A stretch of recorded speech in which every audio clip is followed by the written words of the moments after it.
अब मैं आपको ईरान का हाल दिखाता हूं। ईरान में सरकार के खिलाफ चल रहे प्रदर्शनों के दौरान पुलिस के एक्शन में मरने वालों की संख्या 2000 से ज्यादा हो गई है। ईरान से जो तस्वीरें आई हैं उनमें मॉर्चरीज के बाहर लाशों के ढेर दिखाई दे रहे हैं। जो लोग लापता हैं उनके परिवार वाले उन्हें लाशों के बीच खोज रहे हैं। हालांकि ईरान सरकार ने प्रदर्शनकारियों की मौत का कोई ऑफिशियल फिगर जारी नहीं किया है, लेकिन ईरान के विदेश मंत्री अब्बास अराक्ची और ईरान के पुलिस चीफ ने कहा कि प्रदर्शनकारियों के बीच दुश्मन देशों के एजेंट घुस गए हैं। ये फॉरेन एजेंट प्रदर्शनकारियों पर फायरिंग कर रहे हैं और प्रोटेस्टर्स की हत्या का आरोप ईरान की पुलिस पर लगा रहे हैं। अब्बास अराक्ची ने कहा कि अब सरकार ने प्रदर्शनकारियों के बीच छुपे विदेशी एजेंट के खिलाफ कार्रवाई की छूट दी है। इसके बाद ईरान के विदेश मंत्री ने तेहरान में जर्मनी, ब्रिटेन, फ्रांस और इटली के राजदूतों को तलब किया और उन्हें विरोध प्रदर्शनों के वो वीडियो दिखाए जिनमें हथियारबंद लोग प्रदर्शनकारियों की हत्या करते हुए दिखाई दे रहे हैं।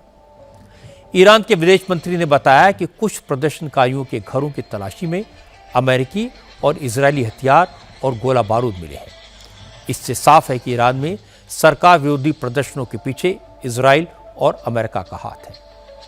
ईरान के विदेश मंत्री ने कहा कि ईरान के लोग कभी किसी इबादतगाह को निशाना नहीं बना सकते, लेकिन पिछले 17 दिनों में पूरे मुल्क में 350 से ज्यादा मस्जिदों को आग लगा दी गई। इसके बाद ही सरकार को इस हिंसा के पीछे दूसरे मुल्कों की साजिश का शक हुआ और जब जांच की तो शक सही निकला।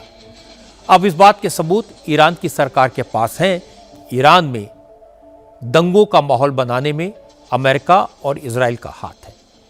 हालांकि इसके बाद अब्बास अराक्ची ने यह भी कहा कि ईरान अभी भी अमेरिका से बात करने के लिए तैयार है, लेकिन इसके लिए ईरान अपने आत्मसम्मान से समझौता नहीं करेगा।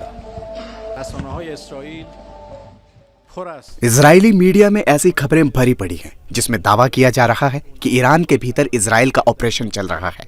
ट्रंप के पिछले कार्यकाल में CIA के डायरेक्टर रहे माइक पोम्पियो ने एक्स पर अपने मैसेज में लिखा था कि ईरान की सड़क पर मौजूद हर शख्स को नया साल मुबारक और मोसाद के हर उस एजेंट को भी नए साल की शुभकामनाएं। इससे साफ पता चलता है कि मोसाद के एजेंट ही हमारे मुल्क में आतंकवादी घटनाओं को अंजाम दे रहे हैं।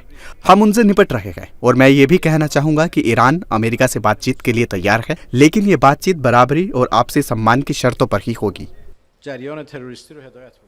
अब आयतुल्लाह खमेनी ने भी अपने सपोर्टर्स को मैदान में उतार दिया है।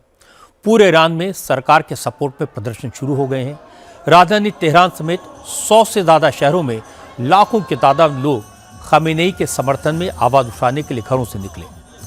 तेहरान में 1 लाख से ज्यादा लोग सड़क पर उतरे।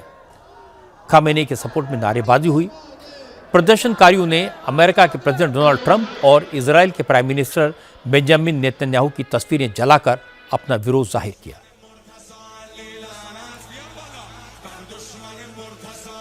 कई इलाकों में सरकार के सपोर्टर और विरोधी गुट आमने सामने हैं। आज शिराज, इस्फहान, बुशैर कराज, अहवज, करमनशाह और रस शहरों में हजारों लोग खामेनी की सत्ता के खिलाफ नारेबाजी करते हुए सड़कों पर आए। प्रदर्शनकारियों ने बड़ी संख्या में महिलाएं भी शामिल थी। ईरान में महिलाओं पर हिजाब के बगैर घरों से निकलने पर पाबंदी है, इसलिए आज कई शहरों में महिलाओं ने हिजाब उतारकर सड़क पर फेंक दिए और डांस करके अपनी इस आज़ादी का जश्न मनाया।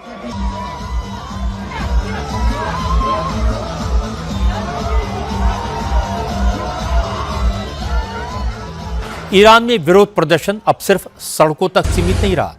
जो लोग सरकार में हैं, बड़े पदों पर हैं, उनके घरों को भी निशाना बनाया जा रहा है। मंत्रियों और बड़े बड़े पुलिस अफसरों को अंजाम भुगतने की धमकी दी जा रही है। कई पुलिस अफसरों के घर की दीवारों पर प्रदर्शनकारियों ने मार्किंग कर दी है। दीवार पर लिखा गया, तुम हमें सड़कों पर बंदूकों से डराते हो, लेकिन अब हम तुम्हारे परिवारों तक पहुंचेंगे और तुम्हारे गुनाहों का हिसाब करेंगे।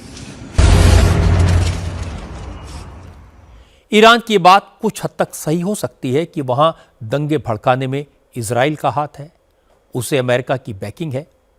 तेहरान और तेल अवीव की दुश्मनी पुरानी है, लेकिन सवाल है कि इजराइल को यह सब करने का मौका किसने दिया?